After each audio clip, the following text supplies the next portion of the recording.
Hey everyone, this is Michael again, and welcome to the AEW Dynamite review.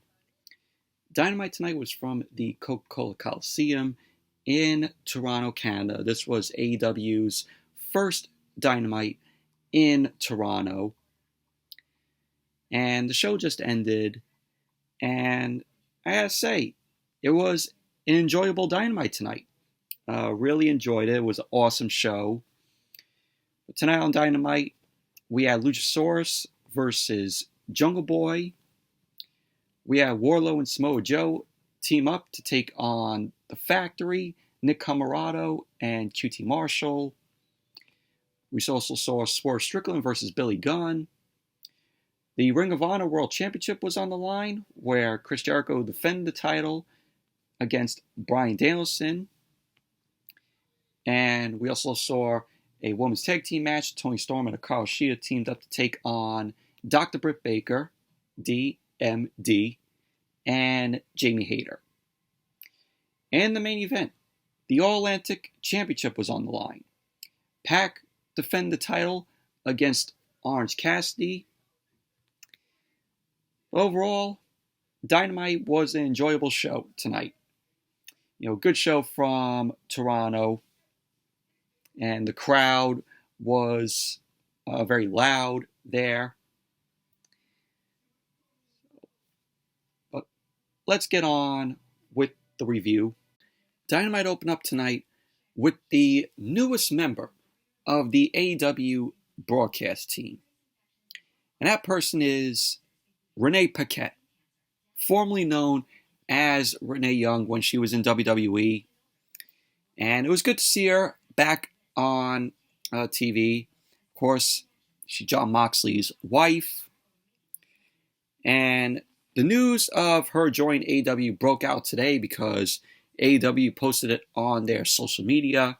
So Renee Paquette is All Elite. So she ended up coming out and she ended up introducing Christian Cage. Christian came out. He got a mixed reaction from the crowd there. Some booed him, some cheered for him. So Renee ended up asking Christian how it feels for him to be back in Toronto. Christian ended up telling Renee that's great. He ended up saying that as the face of Toronto and Canada, I'm going to guarantee a victory tonight. So Christian then took a shot at the Toronto Maple Leafs, telling the crowd there that the Leafs are going to be losing in round one, which got boos from the crowd. So he then brought out Luchasaurus. Luchasaurus ended up coming out, and he got booed from the crowd. Jungle Boy then came out, got a huge ovation. People were enjoying themselves there in the crowd, just singing along to Tarzan Boy, swinging their arms in the air like always. So the match started, Luchasaurus versus Jungle Boy, which was the first match of the night. Christian was on commentary during the match. Jungle Boy ended up looking at Christian, which spooked Christian. So Jungle Boy ran at Luchasaurus. Luchasaurus ended up catching Jungle Boy. Jungle Boy fought back, but Luchasaurus ended up catching Jungle Boy, to which Jungle Boy then delivered a drop kick to Luchasaurus, and Luchasaurus went down. Jungle Boy then sprang to the outside and delivered an uppercut to Luchasaurus, and then Jungle Boy stared down at Christian. So both guys were back in the ring. Luchasaurus ended up catching Jungle Boy and delivered a massive German suplex to Jungle Boy. So Luchasaurus now had a table set up at this point in the match because both guys were on the outside. So we had Jungle Boy end up working on Luchasaurus' arm. Luchasaurus ended up fighting back. Luchasaurus then backdropped Jungle Boy on the apron. And then as Dynamite came back from the commercial, Luchasaurus was up against the table Jungle Boy ended up going for a tope, but he ended up getting caught by Luchasaurus, and Luchasaurus ended up going into the ring post because Jungle Boy delivered a Hurricanrana. Jungle Boy then lifted up Luchasaurus, but he couldn't because Luchasaurus was, of course, big. So Luchasaurus ended up getting super kicked by Jungle Boy. Jungle Boy then delivered a huge sunset flip powerbomb, which was great. That was an awesome spot there when Jungle Boy did that. So Christian got up from commentary. He stared down at Jungle Boy.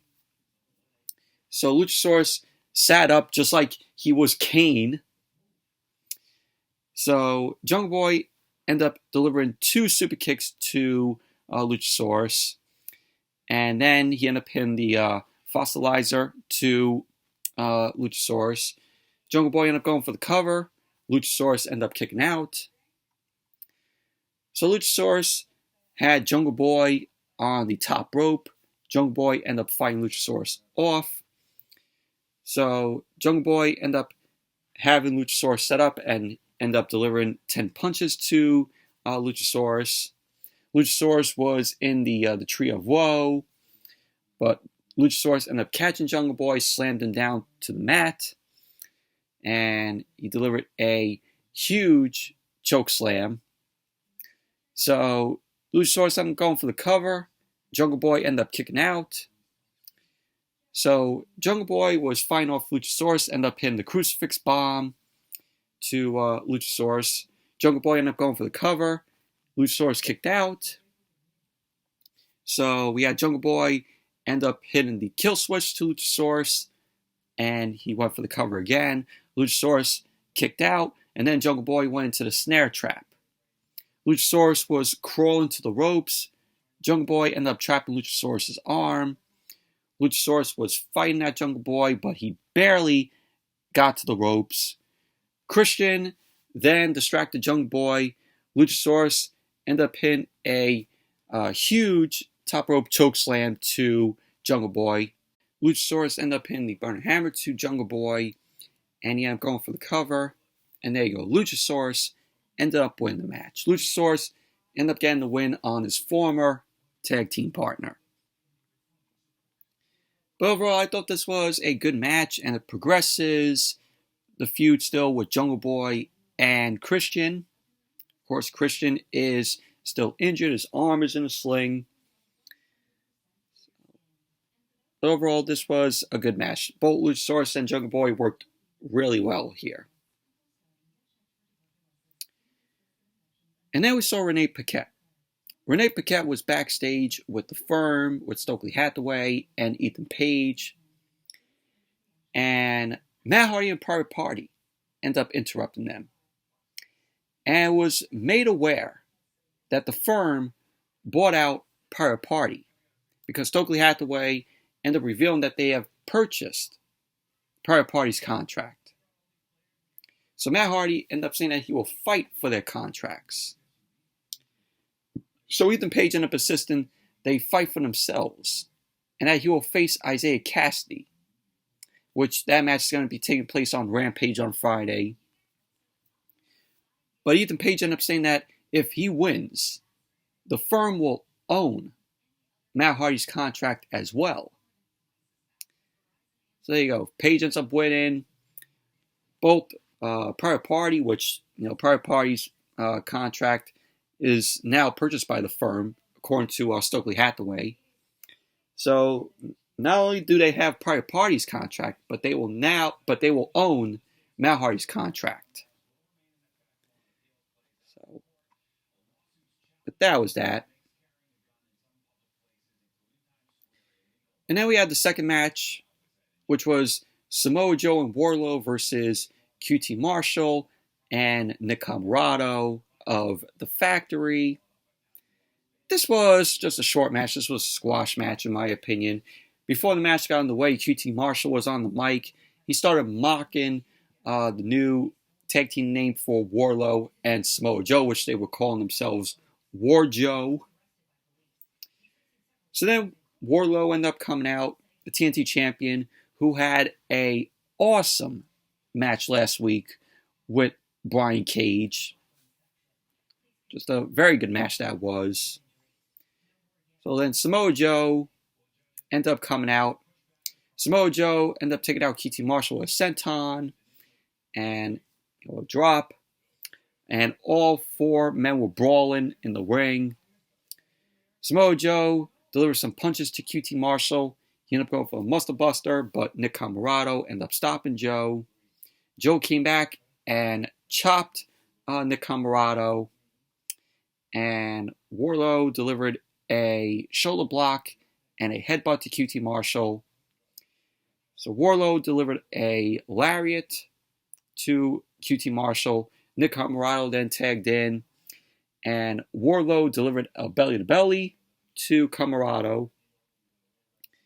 So Nick Comorato ended up getting Warlow in the corner, but he ended up running into a spine buster. So Joe, at the end of the match, locked in the coquina clutch on Nick Comorato. Nick Comorato passed out. So there you go. Warlow and Samoa Joe, or War Joe, end up winning the match.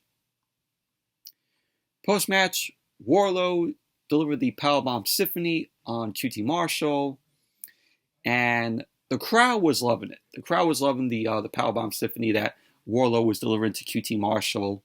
And then we had the Embassy end up coming out. Of course, the Embassy is Brian Cage, Prince Nana, and Toa Leona, and Khan. So Brian Cage got on the mic, and he ended up saying that no one wants to see War Joe tap out QT Marshall. And Brian Cage ended up saying to Warlow, "You screwed us last week." So he ended up asking if FTR are even here.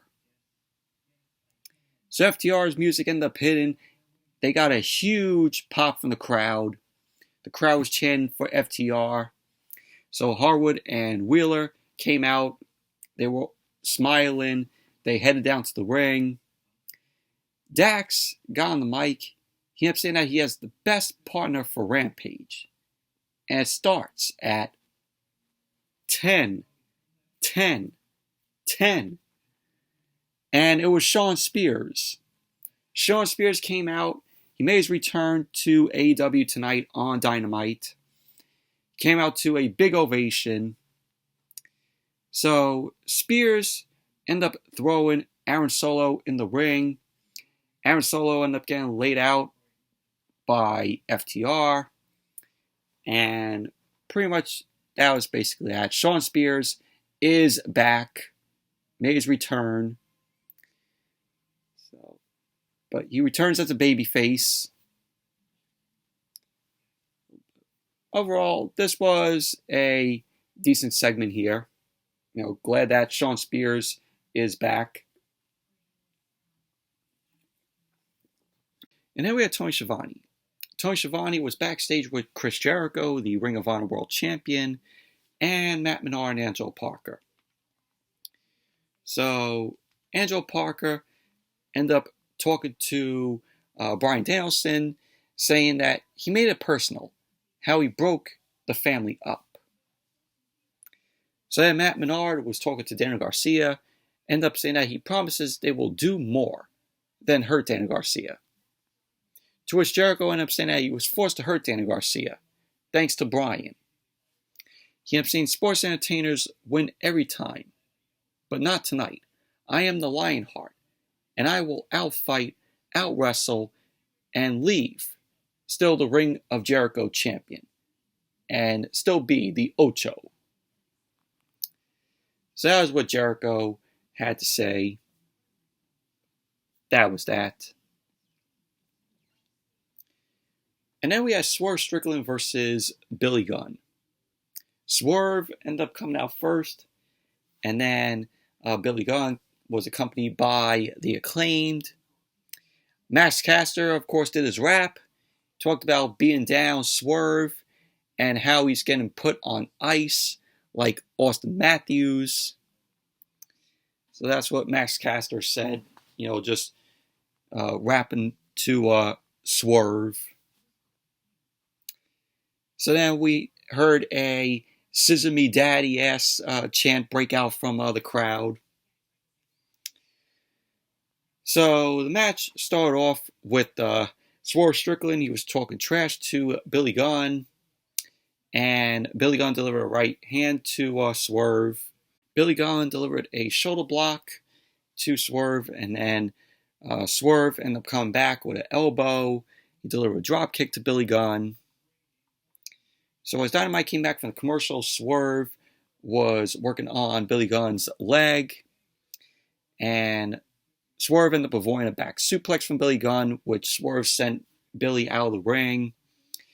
Swerve then delivered a diving knee drop to Billy Gunn.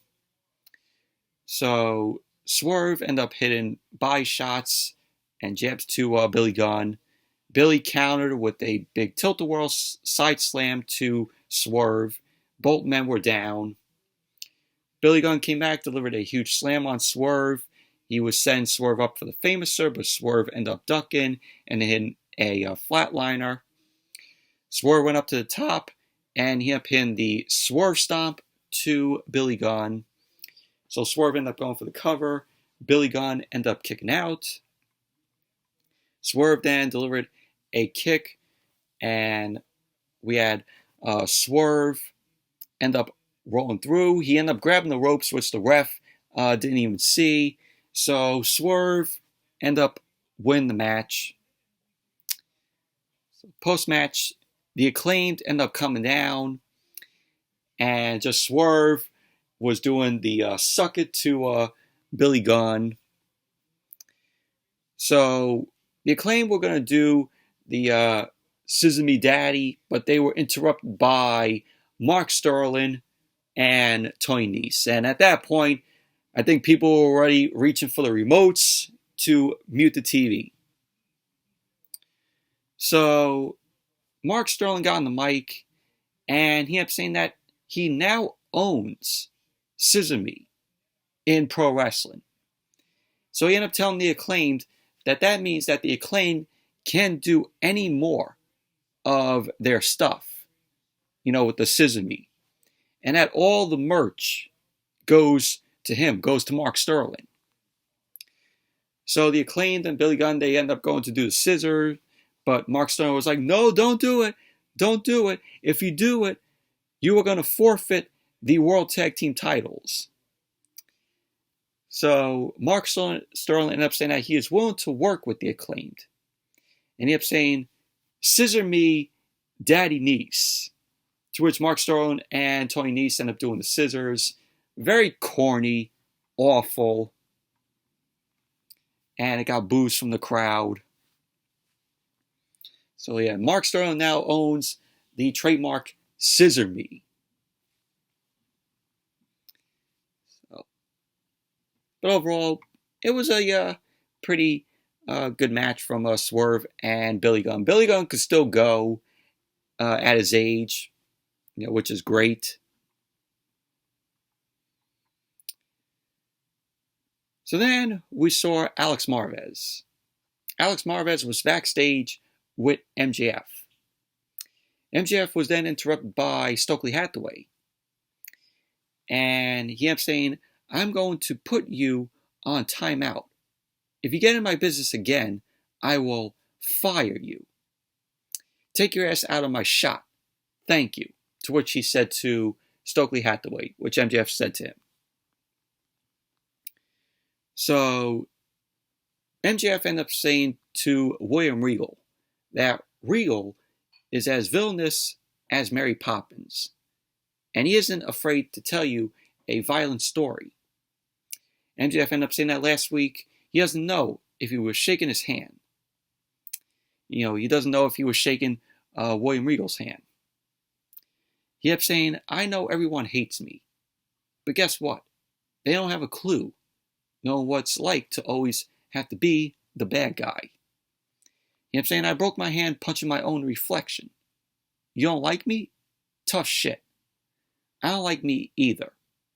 But that's what it takes to be a champion. So that's what MJF ended up saying. But very good promo here from MJF.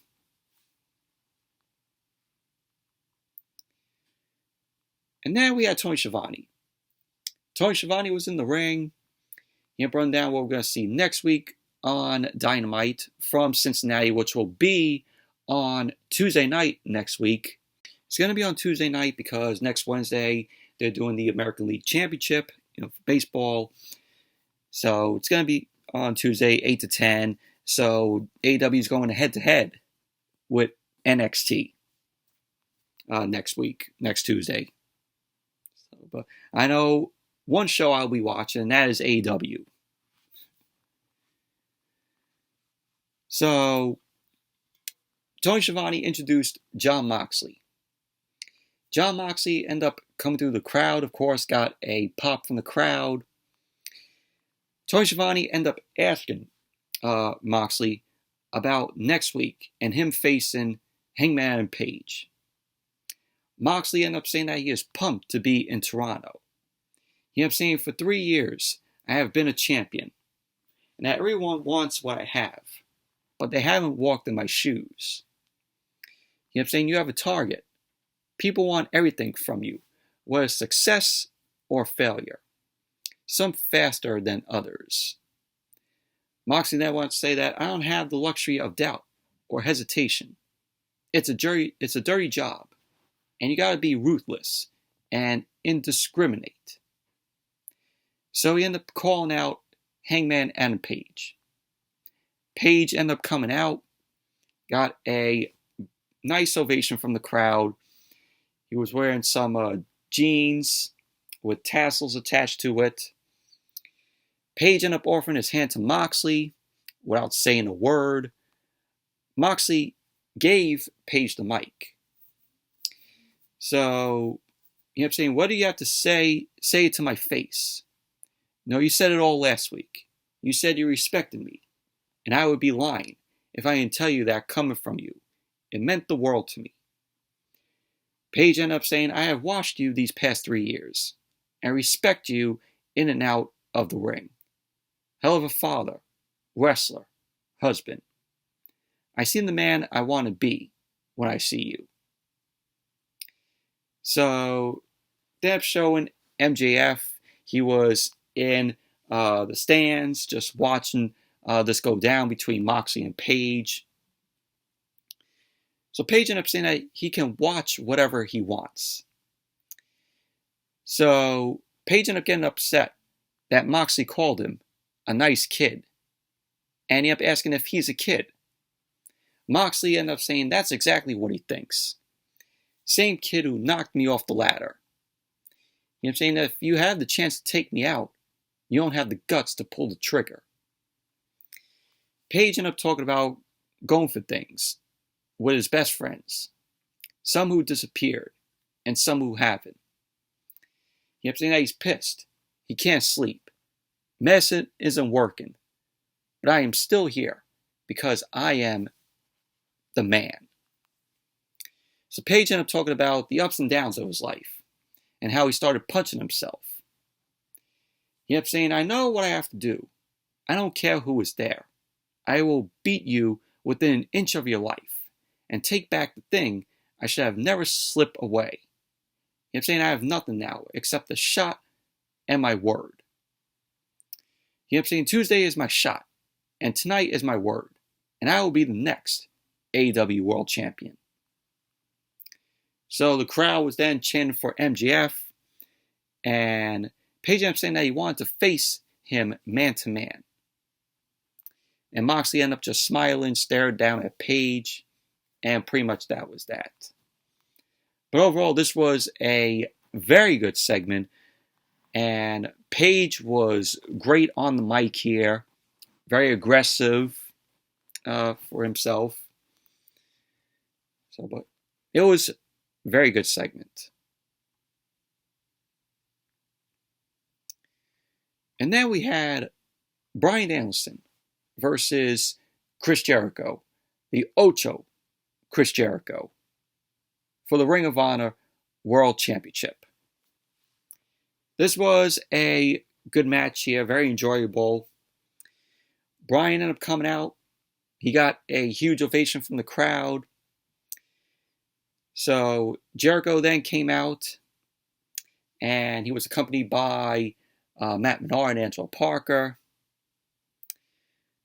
So we had Jericho extend his hand to Bryan. Bryan kicked Jericho's hand away. So Bryan ended up rolling up Jericho, got a 2 count. Bryan started delivering some uppercuts to Jericho and some headbutts and some knees. Bryan ended up catching Jericho and slingshot Jericho to the outside. And Bryan ended up hitting a tope suicida, which was great. So Bryan delivered a body slam to Jericho on the ramp, and he sent Jericho back into the ring. Bryan delivered some chops and headbutts in the corner to Jericho. He then started delivering the 10 punches to Jericho. So Bryan ended up fighting back as Jericho responded with some punches of his own to Bryan. So Bryan fought back, started chopping away at Jericho into the corner. So both Bryan and Jericho were chopping away at each other. Bryan's chest was all beat red from the chops. So Jericho ended up going up to the top, and we had Jericho end up hitting a Hurricanrana to Bryan, which was awesome. Just a huge Hurricanrana. As Dynamite came back from the commercial, both Bryan and Jericho were exchanging forearms. Bryan whipped Jericho into the ropes. Jericho ended up hitting a DDT to Bryan. Jericho then ended up knocking Bryan off the apron, ended up hitting a triangle diamond splash to the outside. So Bryan ended up getting whipped into the barricade by Jericho. Then Jericho ended up sending Bryan right back into the ring. Jericho ended up heading up to the top. Bryan ended up countering. Bryan ended up going up top. Ended up hitting a butterfly suplex off the top rope, which was great. And he turned that into a label lock. So Jericho ended up trying to power out of the label lock, and he was able to roll through and locked in the walls of Jericho. Bryan was in the center of the ring. We had Matt Menard. He was pulling the ropes back so Bryan wouldn't touch the ropes. But Bryan ended up fighting out of the walls of Jericho. He transitioned into a mount, started punishing Jericho with some elbows and forearms. And then Bryan locked in his own walls of Jericho. Jericho looked like he was going to tap out, but he ended up rolling Bryan up for a 2 count. So later on in the match, we had Daniel Garcia end up running down. And he ended up grabbing the Ring of Honor Championship from Jericho. So Daniel Garcia and Jericho end up going face to face.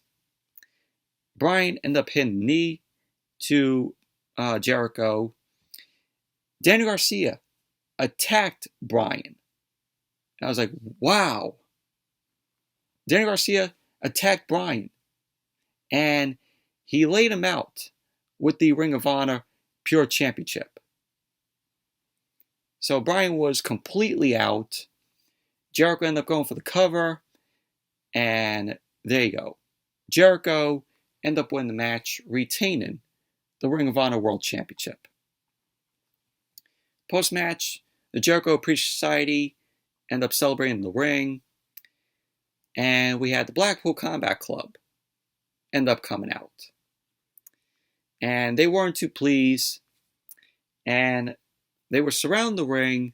The Jericho Appreciation Society ended up getting out. And the Blackpool Combat Club ended up checking on Bryan. And pretty much that was basically that. So Wheeler Yuta and Claudio Castagnoli were the ones coming out to help Bryan. So that was basically that. But overall, this was a very good match from Bryan and Jericho.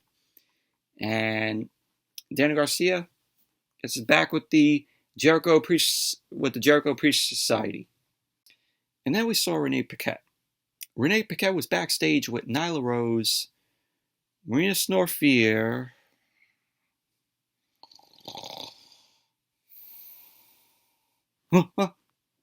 and Vicky Guerrero. Yeah, I just gotta say that because we all seen how Marina Shafir's matches in AEW have been. Slow, boring, and if you have insomnia and you can't sleep, put on a Marina Shafir match that you would see on AEW Dark. That's the cure for insomnia. So they end up calling Nyla the TBS champion, which she has a TBS championship around her. She ended up saying that possession is 9/10 of the law. So Anna Cringe walked up. She ended up challenging Nyla Rose for the TBS championship on Rampage. So yeah, we're going to get that match Friday on Rampage. I don't give a shit. I really don't. And then we had Jamie Hayter and Dr. Britt Baker, DMD, versus Hikaru Shida and Toni Storm. This was a solid women's match here. Jamie Hayter got a very good reaction from the crowd. So she came out first, and then Britt Baker made her way out. Hikaru Shida and Toni Storm, they both ended up coming out. They got a pretty good pop from the crowd. And the match started off with Hikaru Shida and Jamie Hayter. Shida ended up pushing Hayter, and she ended up asking for Britt Baker to tag in. Jamie Hayter ended up fighting back, ended up hitting a chop to Shida, but Shida ended up responding with a drop kick to Jamie Hayter. Toni Storm ended up tagging in, and she ended up just punching away on Jamie Hayter. She followed up with a big kick to Jamie Hayter. Toni Storm ended up sending Hayter into the corner. Britt Baker ended up distracting Toni Storm, and it led to Jamie Hayter laying out Toni Storm with a big boot. And then as Dynamite came back from the commercial, we had Britt Baker and Hikaru Shida were in the ring. Shida delivered some elbows and a jumping knee to Baker. So Hikaru Shida ended up delivering some punches, the 10 punches to Britt Baker. Jamie Hayter ended up breaking it up. Hikaru Shida suplexed Jamie Hayter into the ring. So we had Shida suplexing Britt Baker onto Jamie Hayter, which was pretty cool. And then she went for the springboard Meteora, and she ended up going for the cover, and Baker ended up kicking out at 2. Jamie Hayter delivered a backbreaker to break up the pin. So Toni Storm delivered a bulldog to Jamie Hayter. Britt Baker ended up taking Toni Storm out. So Britt Baker was looking to go for the lockjaw as Jamie Hayter and Britt Baker ended up double teaming on Hikaru Shida. Britt Baker delivered a stomp to Hikaru Shida. She ended up going for the cover, and Toni Storm was able to break up the pin. And she ended up sending Jamie Hayter to the outside. We had Toni Storm end up delivering the Tornado DDT on Britt Baker, and then the Storm Zero to Baker. She ended up going for the cover. Jamie Hayter broke up the pin. So at the end of the match, Hikaru Shida ended up hitting the deal, and Britt Baker ended up rolling through. So Hikaru Shida ended up getting the other pin. So there you go. Hikaru Shida and Toni Storm ended up winning the match. But overall, this was a solid women's match here. And did meet Britt Baker at Comic-Con last Friday, which was awesome. It was for a photo op. So I went in there, said to Britt, I'm like, you're the queen of AEW. And she's like, I hope I am. But she was pretty cool. It was only for like 2 seconds and then took the photo. But it was awesome, getting a photo op with Britt Baker. I'll have the photo here if you guys didn't check out my New York Comic Con vlog. But here's the photo of me and Britt Baker here. So yeah, that was the photo. Like when I went in there, after I said, "Oh, you're the queen of AEW," and she's like, "I hope so." I said, "Can we do DMD?" And that's that's how we took the photo. It was pretty cool. And then we had the Butcher and the Blade. They were cutting a promo, hyping up their match on Rampage, where it's going to be them versus Moxley and Claudio Castagnoli. So pretty much that was that. Main event. Pac versus Orange Cassidy, All-Atlantic Championship on the line. This was an awesome match. This was a very good match. This was, in my opinion, the best match of the night. So Orange Cassidy ended up coming out, got a huge ovation from the crowd. He was over here in Toronto. So Pac ended up coming out. He looked very angry. And we had Orange Cassidy start off the match. He ended up missing an orange punch. Pac ended up taking him out with a clothesline. Orange Cassidy came back, delivered some forearms. Pac ended up sending him into the corner. And he followed up with a kick. Pac ended up putting Orange Cassidy's hands in his pockets. And Pac started mocking Orange Cassidy's kicks.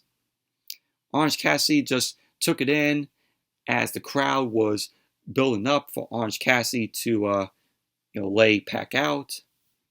Orange Cassidy ended up coming back, delivered a kip-up drop kick and a tope to Pac. Pac ended up catching Orange Cassidy, and this was a cool spot here. Pac caught Orange Cassidy and delivered a Falcon Arrow on the floor, which was absolutely great. There's a great spot there. And then, as Dynamite came back from the commercial, Orange Cassidy was laid out with a tombstone, which took place during the commercial. So, Orange Cassidy was rolling down the ramp, and he was able to make his way to the ring, and he made it in before the count of 10. Pac immediately locked in the brutalizer on Orange Cassidy. Orange Cassidy was trying to fight out of it. Orange Cassidy ended up reaching the rope with his foot. Pac eventually ended up breaking up the brutalizer. And he ended up stalking Orange Cassidy. Pac ended up heading to the outside looking for the ring bell. Bryce Rumsberg ended up stopping him. Which, of course, Bryce Rumsberg is the referee of the match. So Orange Cassidy ended up flying over the ropes, and he ended up hitting a huge tornado DDT to Pac. Pac got sent back into the ring, and Orange Cassidy delivered another DDT to Pac. Pac got up. Orange Cassidy delivered an orange punch, and he went for the cover. Pac ended up kicking out. So Orange Cassidy ended up heading up to the top rope, and Pac ended up slowly rolling to the apron. Orange Cassidy shifted his position, but he ended up getting kicked in midair by Pac. And we had Orange Cassidy come back. He delivered the beach break to Pac on the apron, which was crazy. So Pac ended up going for the hammer on the outside, but then Danhausen ended up showing up. Danhausen was wearing a mask. He cursed Pac, and Pac ended up punching Danhausen. Bryce Rumsberg ended up catching Pac with the hammer, that rings the ring bell, and he ended up grabbing another from under the ring. Orange Cassidy delivered a punch to Pac. Orange Cassidy then grabbed the hammer. He wanted to use it, but he handed it over to Bryce Rumsberg, and he ended up getting rolled up for a 2 count. and Pac delivered the orange punch to Pac. He ended up going for the cover, and there you go. Orange Cassidy ended up winning the match and is the new All-Atlantic champion. And it's the first title Orange Cassidy has won in AEW. So, post-match, we had the best friends, Trent Beretta and Chuck Taylor, end up joining Orange Cassidy in the ring. Confetti was going off, and the best friends and Orange Cassidy end up hugging as the camera end up panning back. And that was how Dynamite went off the air. Overall, this was a very good match from Pac and Orange Cassidy, and seeing Orange Cassidy win the All-Atlantic Championship, his first ever title in AEW, was just awesome. And I hope after the show, AEW goes back to Toronto. Toronto made some noise tonight, and I just hope, at some point, AEW goes back to Toronto, which I know they probably will. But overall, this was an awesome Dynamite tonight. Very good show. But anyways, that's it for my review of tonight's Dynamite. Thank you all for watching. Hope you all enjoyed this review. Give the video a thumbs up, comment, subscribe. And I don't know if I'll do a SmackDown AEW Rampage review on Friday. But who knows? If I do, there will be a review. If not, then there won't be any. But anyways, thank you all for watching, and I'll see you all later.